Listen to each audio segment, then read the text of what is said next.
Hi guys, today I am speaking. సినిమాలకి ఇక సెలవు అంటూ సమంత సెల్ఫీ వీడియో. సమంత ఆరోగ్యాన్ని దృష్టిలో ఉంచుకొని ఇక సినిమాలకు సెలవు చెప్పేస్తుంది అంటూ ఈ విషయాన్ని ఒక సెల్ఫీ వీడియో ద్వారా అభిమానులకు తెలియజేసింది అంటూ ప్రస్తుతం ఒక వార్త నెట్టింట్లో బాగా వైరల్ అవుతుంది. డాక్టర్లు తనని రెస్ట్లో ఉండాలని చెప్పినా దాన్ని ఏమీ పట్టించుకోకుండా యశోద మూవీ ప్రమోషన్లో పాల్గొనడం వల్లే తన ఆరోగ్యం మరింత క్షీణించింది అంట. కానీ ప్రమాదం ఏమీ లేదట. ప్రస్తుతం తన ఫ్యామిలీతో చెన్నైలో ఉంటూ ఆ ఇంటి దగ్గర ట్రీట్మెంట్ తీసుకుంది అంట.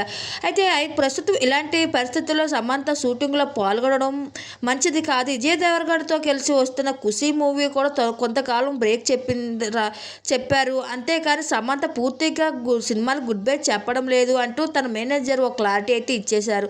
దాంతోపాటు సమంత యూఎస్ కానీ సౌత్ కొరియా కానీ వెళ్ళి ట్రీట్మెంట్ తీసుకోవట్లేదు, చెన్నైలో తన హౌస్లో ఉంటున్న ట్రీట్మెంట్ తీసుకుంటుంది అంటూ క్లారిటీ చెప్పుకుంటూ వచ్చారు. దీంతో ఫ్యాన్స్ అంతా ఖుషి అవుతూ సమంత ఎప్పుడు ఇలాగే ఉండదు, స్ట్రాంగ్గా ఉండాలి, మళ్ళీ మంచి మంచి సినిమాలతో అందరినీ అలరించాలంటూ ఫ్యాన్స్ అంతా కామెంట్స్